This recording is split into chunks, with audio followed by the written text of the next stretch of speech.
So talk to me about this because you hired a coach. You mentioned Jeff Nippard. How was that experience? And did you find that it was helpful for your own coaching business, like in terms of like being the client, right? Yeah, so I got asked that question a lot during that time. Like, if you're a coach, why would you hire a coach? And I think people only think a coach is good for information.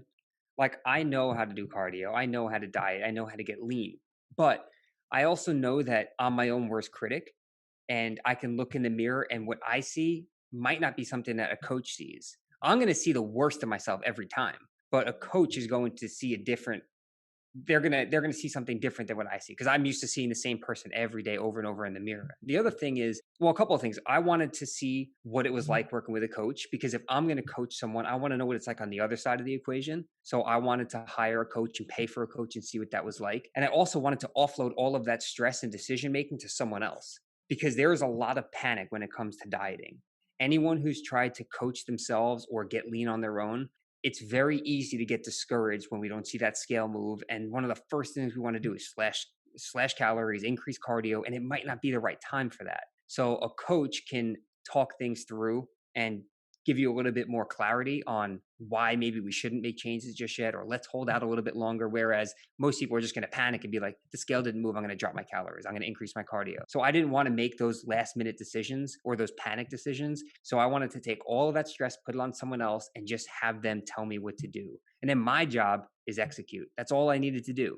So it is I don't think people who have never worked with a coach fully understand the benefit of having a coach, whether it's for 12 weeks or for a year.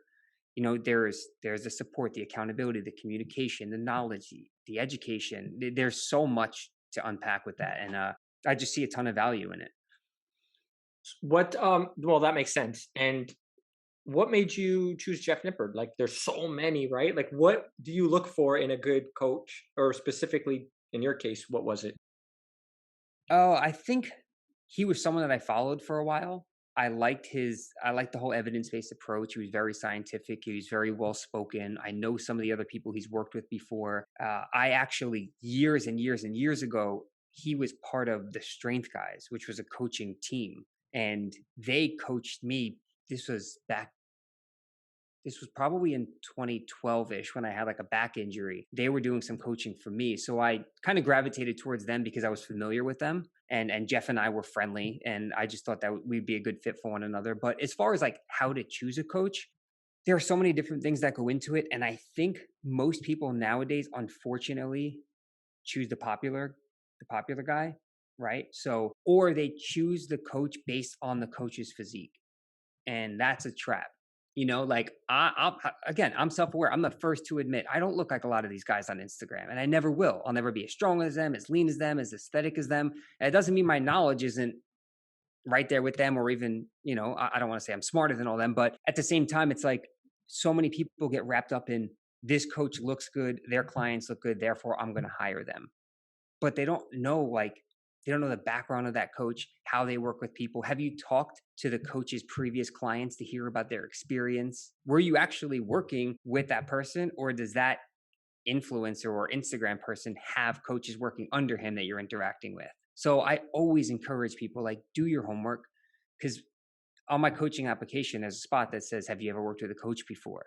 And I have gotten so many people reach out to me and say, I worked with so and so coach and it was a horrible experience and their communication was bad. And I would ask a question, I wouldn't hear back for 4 or 5 days. And that's sad, man. And some of these people are people I know personally. And I hate to hear that. And some of them are just big names on Instagram. And it's like, if you're going to promote yourself as a coach, man, do the right thing.